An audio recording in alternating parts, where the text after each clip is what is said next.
Thank you, everyone. As I was introduced, my name's Henry, VP of Marketing for Starship Technologies, and I appreciate a lot of you are probably going to ignore me this entire time and only focus on the robot, so I'm used to it, so don't worry. I'm here to talk about delivery robots, not just our delivery robot, but actually the wider industry, what we can expect over the last couple of years, what the problems are, but also what to expect over the next couple of years. And what this type of technology can bring to logistics, but more specifically, last-mile logistics. To give you guys a bit of context, I want to just very briefly talk about Starship Technologies. This company was founded by two of the Skype co-founders, Janus Friis and Arti Heinle. The company was founded around about 3.5 years ago now, and robots have been out traveling on sidewalks testing and doing deliveries for over a year now. So they went from design and idea to robots out on streets in around about 1.5 to 2 years.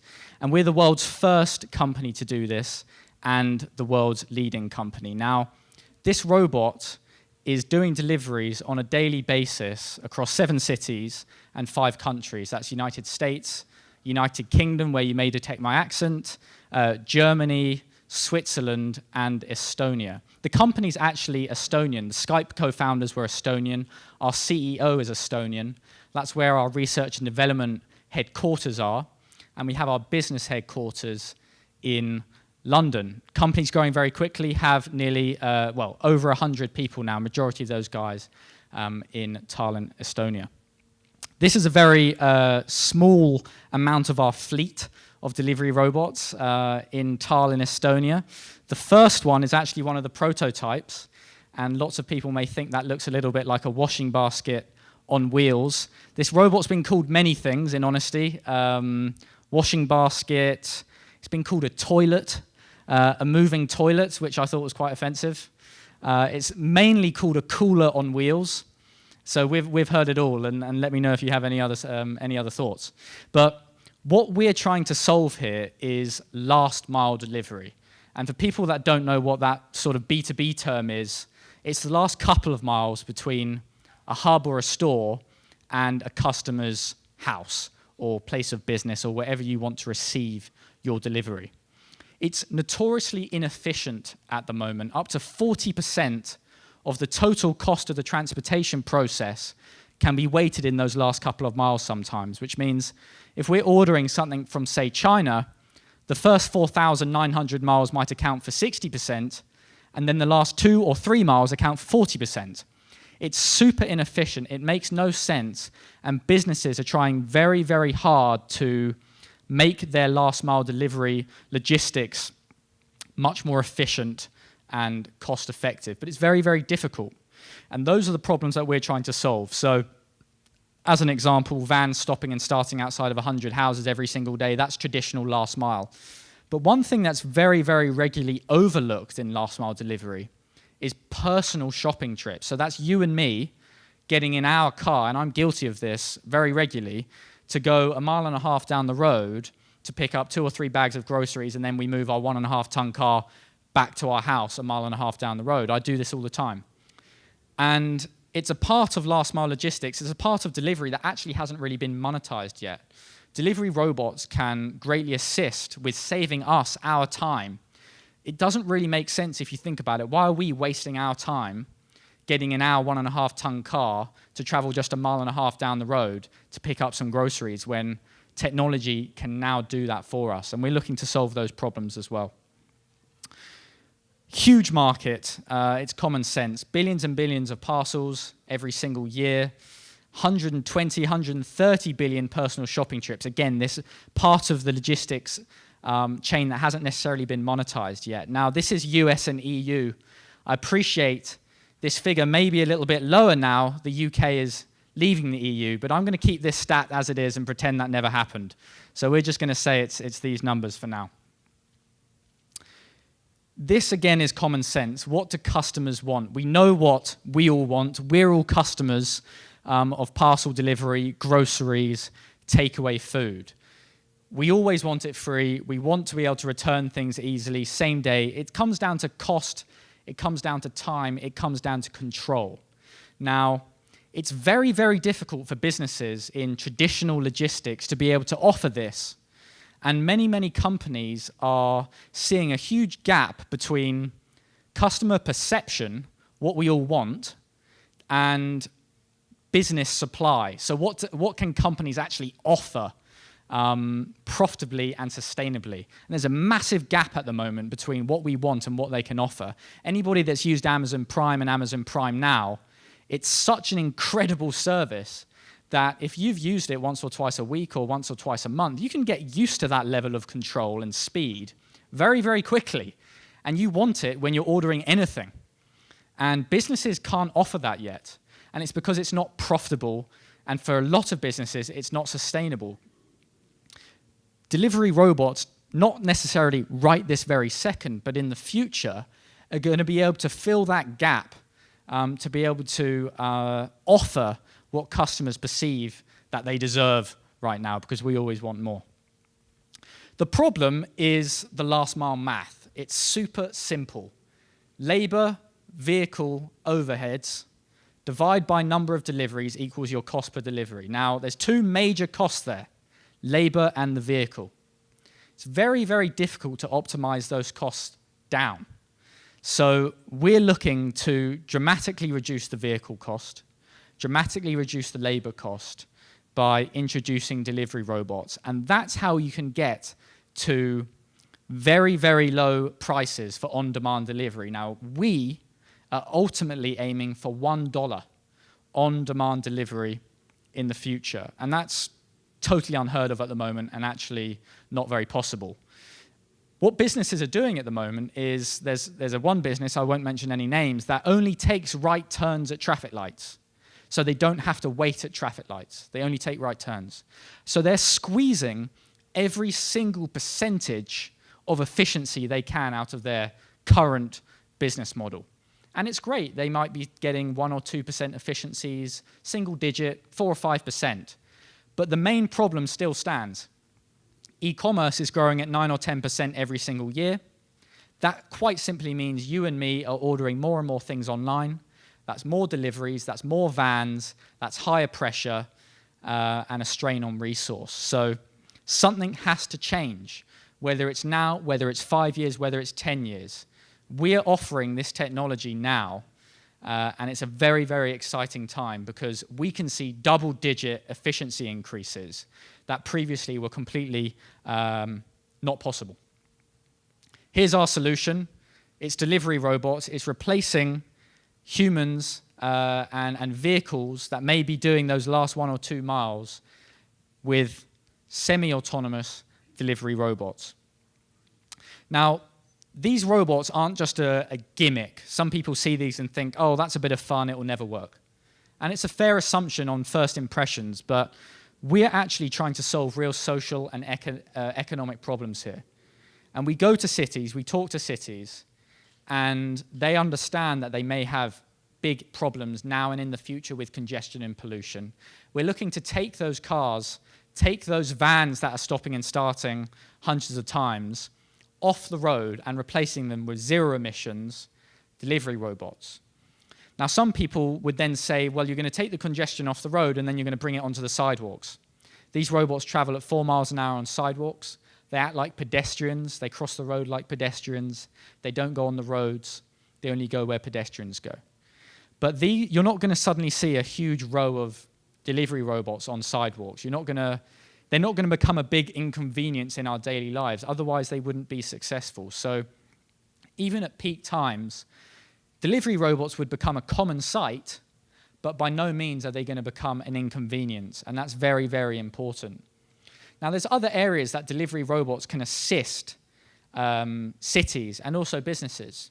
The elderly, the less able, the disabled that might be reliant on public transport. They may be reliant on family members to get to the grocery store or go get their food.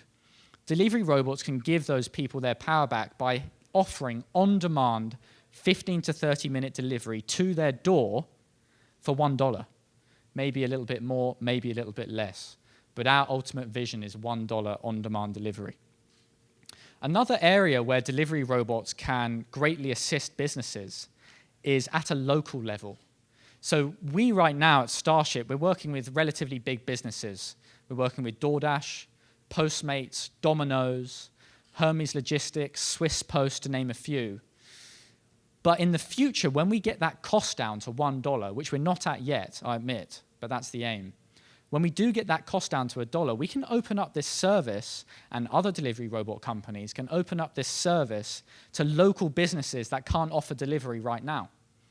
If you're a local bakery, a local coffee shop, it makes absolutely no sense to offer your coffee and croissant delivery a mile down the road. You'll go out of business within 24 hours because of the cost of delivery.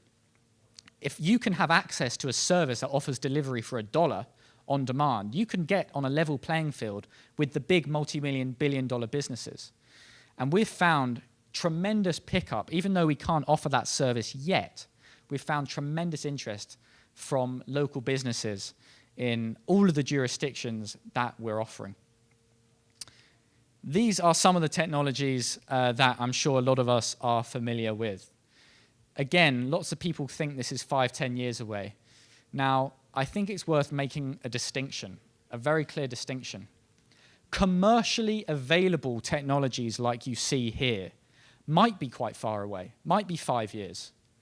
But these are testing and doing real deliveries or real trips with customers right now.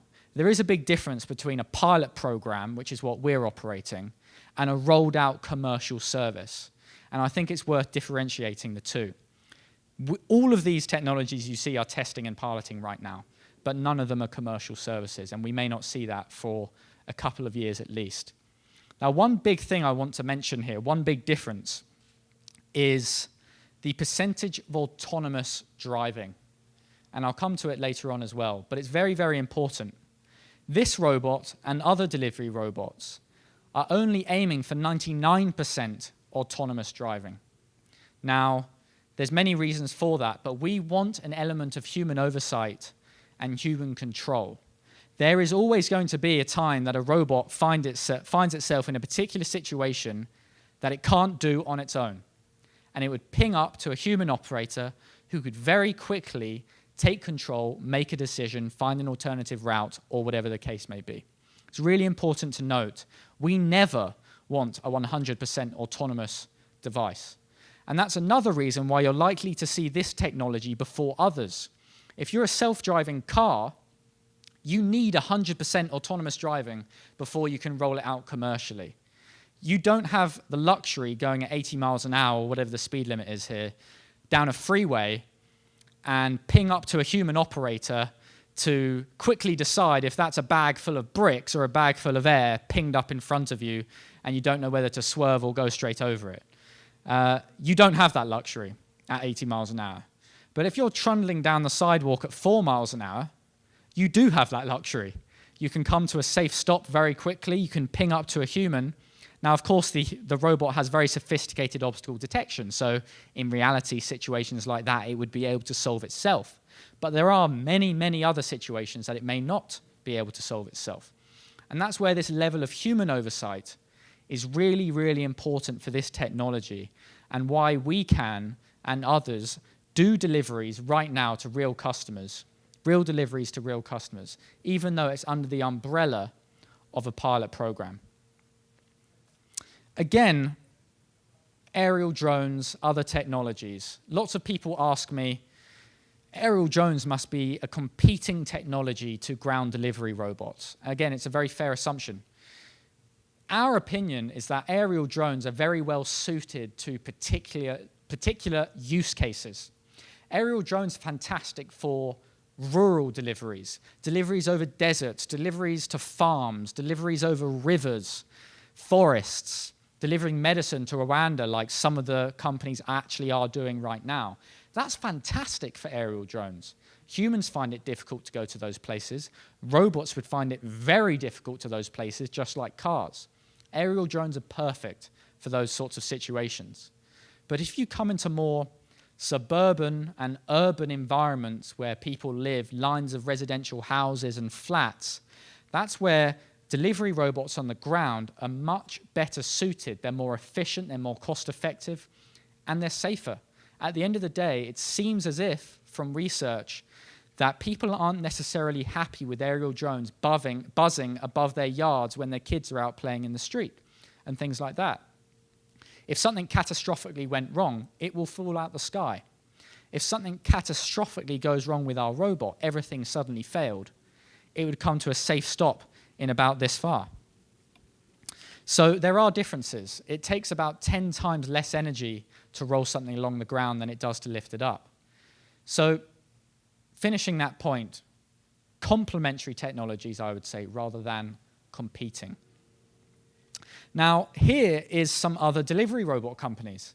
There are around about 10 delivery robot companies now. We were the first, but there are some in China, some in Silicon Valley. Some of these of you that know about the industry may recognize them. There's Alibaba getting involved. That's the one on the bottom left as well. So big companies are moving themselves into this space. It's a really interesting time for this industry. We're at the very beginning of the industry right now, and I compare it to the self-driving car industry, say 4 or 5 years ago, when people were just beginning to hear about it, and now, depending on what news you read, we hear about it every single day. There's a news story. We think it's going to be the same for delivery robots. Now, the one in the middle you may recognize is the Boston Dynamics robot called, I think it's called Spot. This recently just did a delivery to a home, which is really interesting. But one thing I would note, not necessarily about these companies, but more about others as well. Many, many companies and very, very clever people within these companies can build incredible robots in the lab, amazing robots. But they may cost $1 million. They have the best sensors in the world, and they build this incredible thing that can do everything. And it's amazing to see it. The big problem is when you think about the commercial viability of that business. And we have seen many businesses build very expensive robots and then realize, how do we make this a business? How do we make this a commercial service? How on earth are we going to be able to offer delivery for $1 or $2 with something so expensive? And it's an interesting note to realize that if you want to be able to offer delivery for $1 or more or less, which is what we're aiming to do, you need to have every part of your business incredibly cost efficient. And that includes the robot itself. The most expensive part of this robot right now is actually the plastic shell, the bespoke plastic shell around the robot. That will soon become the cheapest part of the robot when we go into scaled mass production. So it's worth noting that you could build an amazing robot for $1 million, but I don't think, correct me if I'm wrong, people are going to be particularly happy paying $100 per delivery.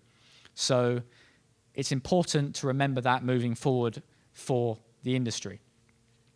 Other technologies in the space at the moment, some of you may have seen this. This is RoboVan. This is actually a partnership that we have with Daimler, Mercedes-Benz vans. Incredible piece of kit. Put quite simply, it is a parcel delivery van filled with robots.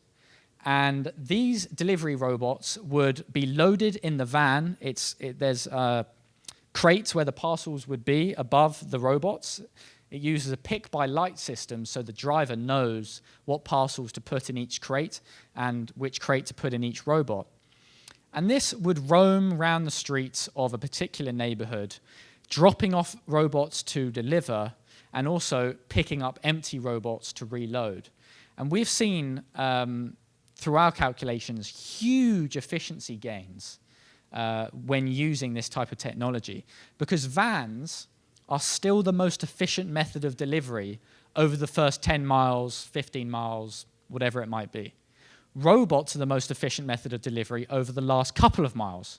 So robots have a particular area where they are most efficient. You're not going to get a pizza delivery with a robot if you live 10 miles away from the restaurant. It's going to be pretty cold. So these robots deliver within 1 to 2 miles. We aim for delivery in 15 to 30 minutes on demand. That is the ultimate aim. So how does it work?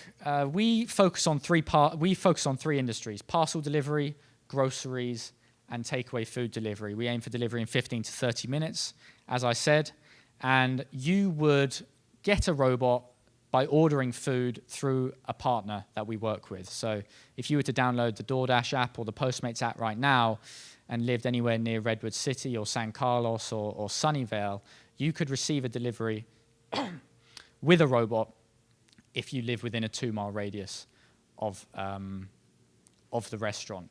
It's a platform as a service. We're not selling robots. If you were a business, you'd be paying per delivery, per mile, or if you're a big business and you wanted thousands of robots, you'd be paying a monthly fee, almost like a lease.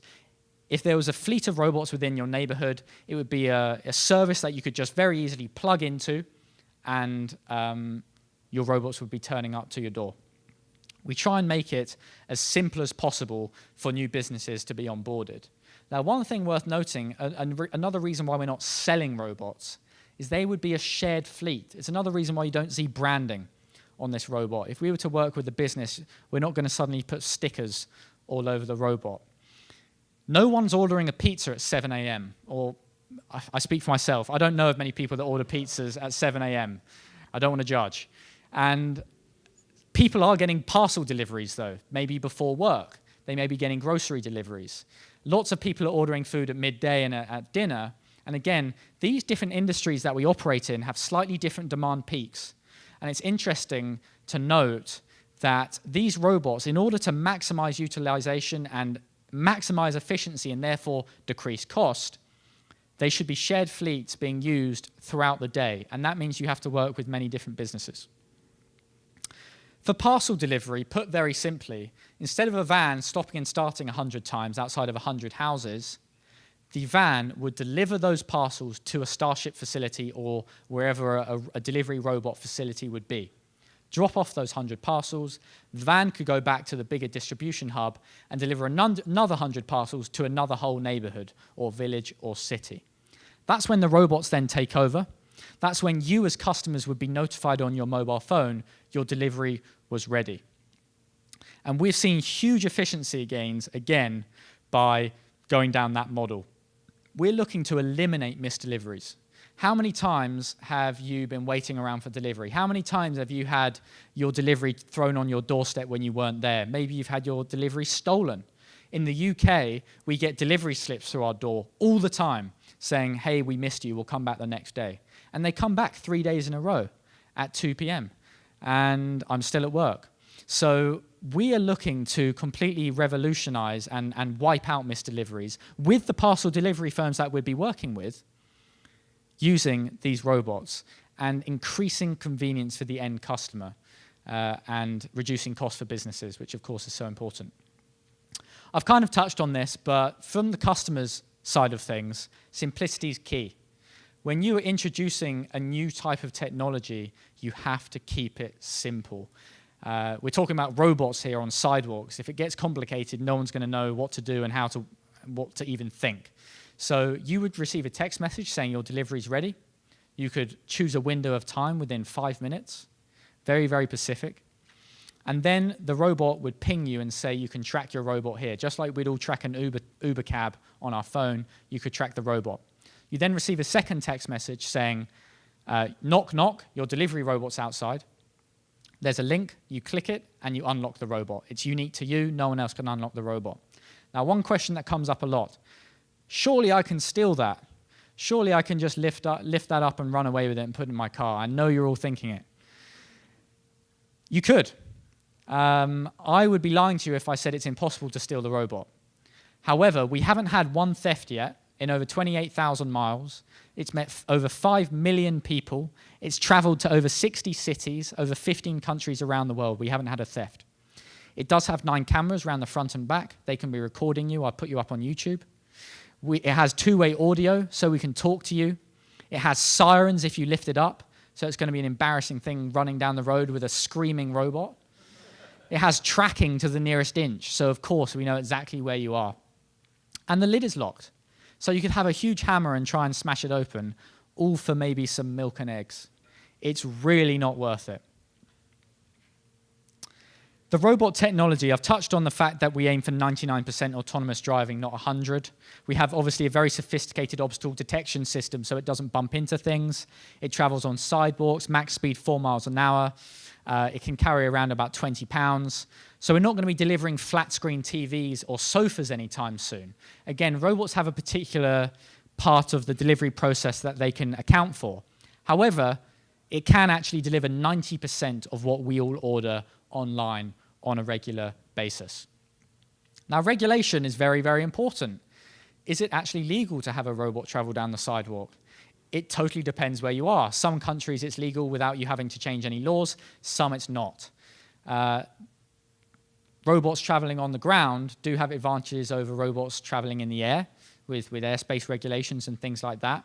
And we've found incredible positivity from the lawmakers that we have been discussing this with. And Washington, D.C. was the first place in the country, in the US, to legalize robots with the Personal Delivery Device Act of 2016 last year.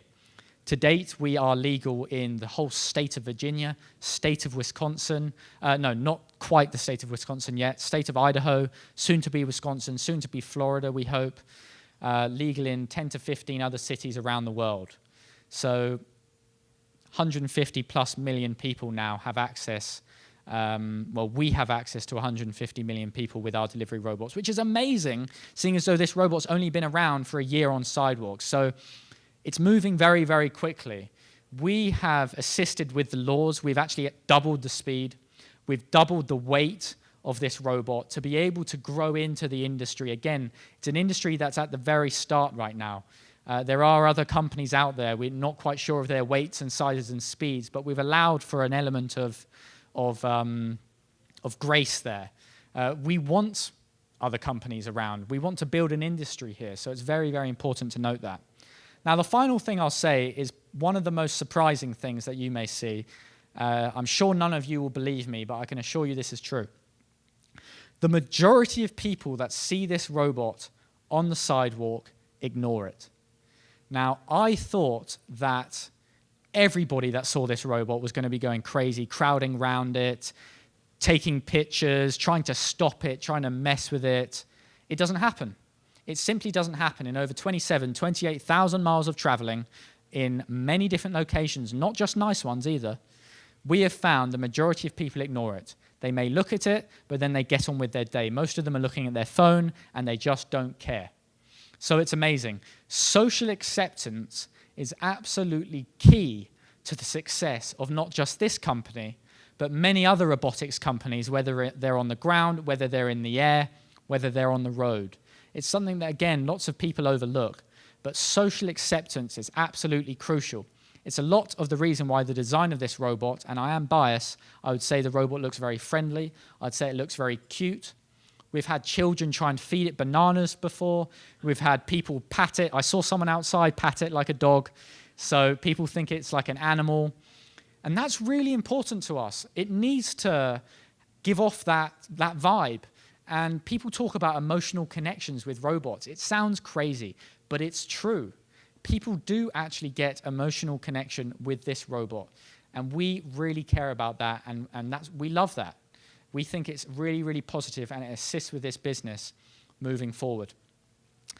Now, that's all from me. Thank you very much. I'd love to take any questions, and we can take it from there. Thank you.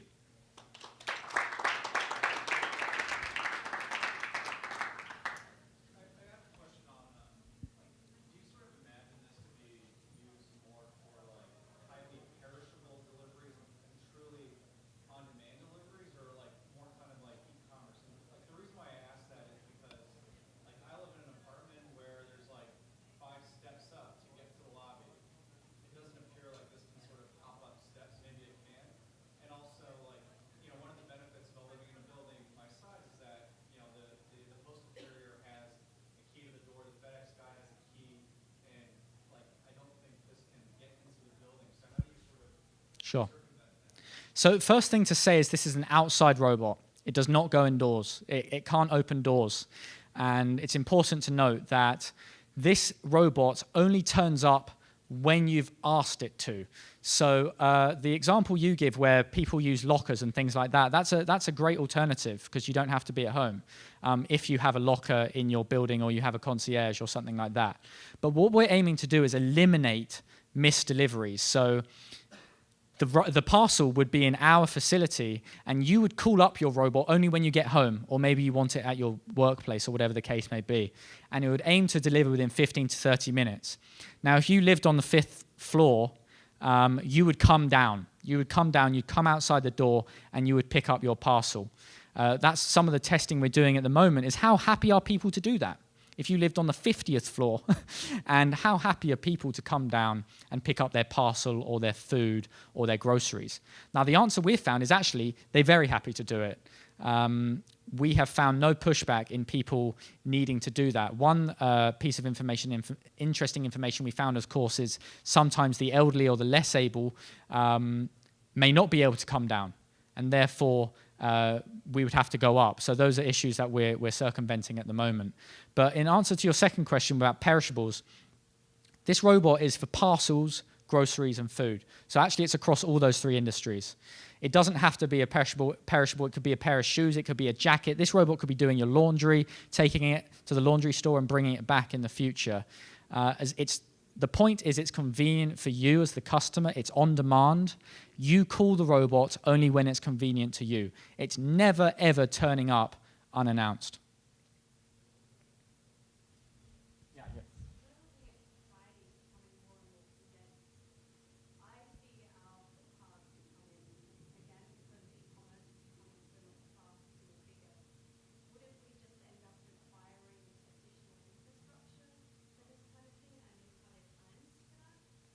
Sure. So the first thing to note is in many, many places, sidewalks are actually the most underutilized form of infrastructure within cities.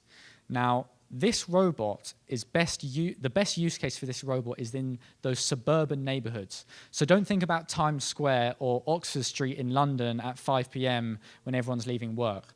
That's not the best use case. Now, it can do it. It's just more obstacles, so it goes a little bit slower. But the best use case for this robot is in those suburban neighborhoods where you've got rows of houses or flats or whatever the case may be. And that's actually where sidewalks are very underutilized. Now, the second part to that question is actually we've found with sidewalks, this robot takes up about as much room as a pedestrian in terms of the real estate that you as a human or a robot would take up on the sidewalk. So that's the reason it's the size it is. That's the reason we're not doing 50-inch flat screen TV deliveries in massive robots, because it would become more inconvenient for people on the street. And that's really, really important. But we haven't found any issues with it being inconvenient yet. It is incredibly important that it's not inconvenient. That's the point, to increase convenience. The third final thing on that is we've found through our testing that very, very busy sidewalks are very predictable that they're busy. And if you go 1 block over or 2 blocks over, you'll find the sidewalk density or pedestrian footfall is much, much lower. And unlike a human who feels naturally they must go the quickest from point A to point B, robots don't have to do that. They just have to go the safest and the most efficient route from point A to point B. And we've found that if you go a block over, or maybe you don't cross a very busy intersection that a robot may find difficult, as long as you get there on time and safely, that's all that matters.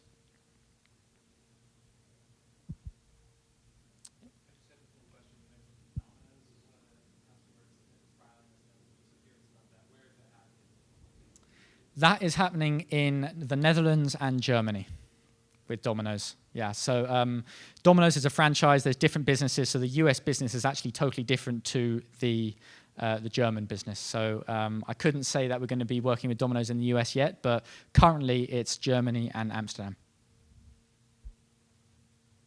Two questions, actually. First one would be, you mentioned like there's a package delivery truck going to a Starship location and bringing about 100 packages maybe, right? And the question would be, how many robots do you need in this location to serve that demand, basically, of this 100 packages? And the second one, are there still failed attempts or failed delivery attempts when people say, yeah, I'll be there, but maybe they're still on their way back from home, right? So I don't want to wait, so I'm already in the car, say, yeah, I'll be there in 30 minutes, but I'm actually not. Like, how long does it wait? Or, yeah, what's happening? Sure. Yeah, no, it's a good question. the first question about number of robots and things like that.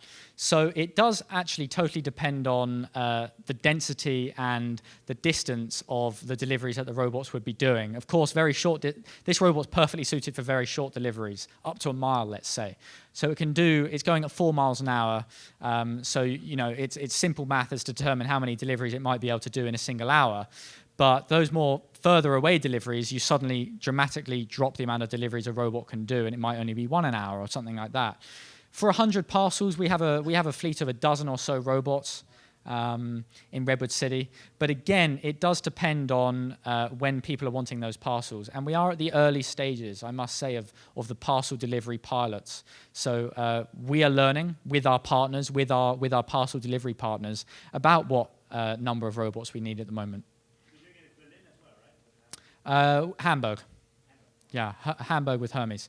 And then the second part of the question was failed attempts. We haven't had any failed attempts yet, and that's not to say it won't happen in the future, of course, because you make a very perfect example of me saying, I'll be there in 15 minutes, and actually I got stuck in traffic. We haven't had it yet, but the robot comes back to the human oversight. The robot would realize that no one's pressed the unlock button. It would ping up to a human who could determine what's going on. You as the customer are receiving a text message. So if you're not there, it gives you an automated phone call as well. So you could then pick up. It can ping up to the human and say, look, I'm going to be 10 minutes away. Now, the robot can, of course, wait for 10 minutes, or it can decide to go. It totally depends on the use case. But the ultimate aim, of course, is that percentage of that thing happening would be very low. Because it's delivering 15 to 30 minutes, you'd have to be relatively unorganized to get that wrong. However, I'm sure it will happen. So how does it compare to the $1 million piece robot in terms of the price? The price of this robot. All I can say is that this robot will cost about the same amount as one of these. And that's the aim. If it's more expensive, you're not going to be able to get those cost efficiencies that I was talking about of $1 to $3. So whatever you think this robot cost, divide it by 5, and you might be a bit closer. Was there a question over here? Oh, yeah. Oh.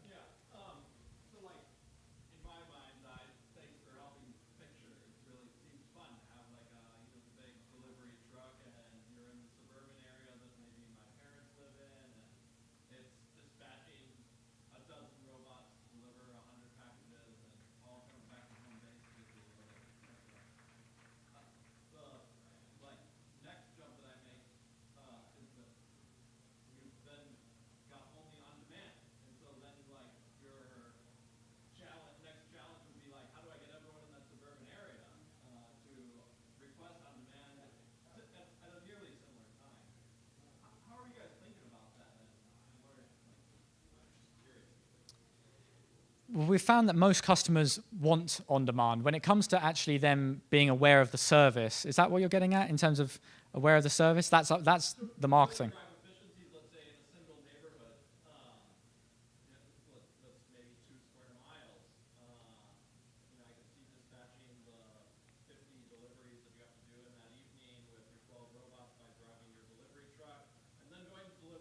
Sure.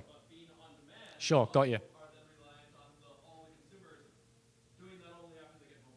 Yeah, so firstly, we're talking about RoboVan here, which is a working prototype. So that's our relationship with Mercedes-Benz vans.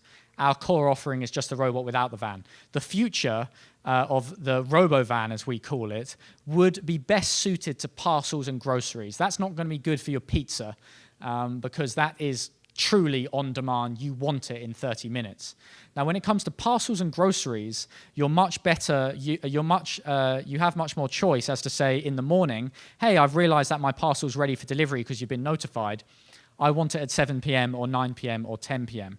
And the success of that particular technology that we're talking about with RoboVan comes down to route optimization and understanding exactly where every robot needs to deliver in order for it to be there on time. Now, the other thing to note is that we're only doing one delivery at a time. So this robot's not carrying 5 parcels and then going on to 5 houses for the exact reason that you just said, that if the first person's a couple of minutes late, the next 4 people get their parcel late and it's no longer on demand and it's suddenly becoming inconvenient. So if we can do 2 parcels at once, it doesn't make a 100% increase in efficiency. Actually, it starts deteriorating the customer experience. So we're doing 1 delivery at a time. The RoboVan technology we speak of would be 1 delivery, 1 parcel at a time, and therefore you can get into very, very close windows of time. But it comes down to the route optimization of the van, where it's going to stop, where the best place it is for it to stop in those neighborhoods for the robots to be released. And that's what we're testing this year.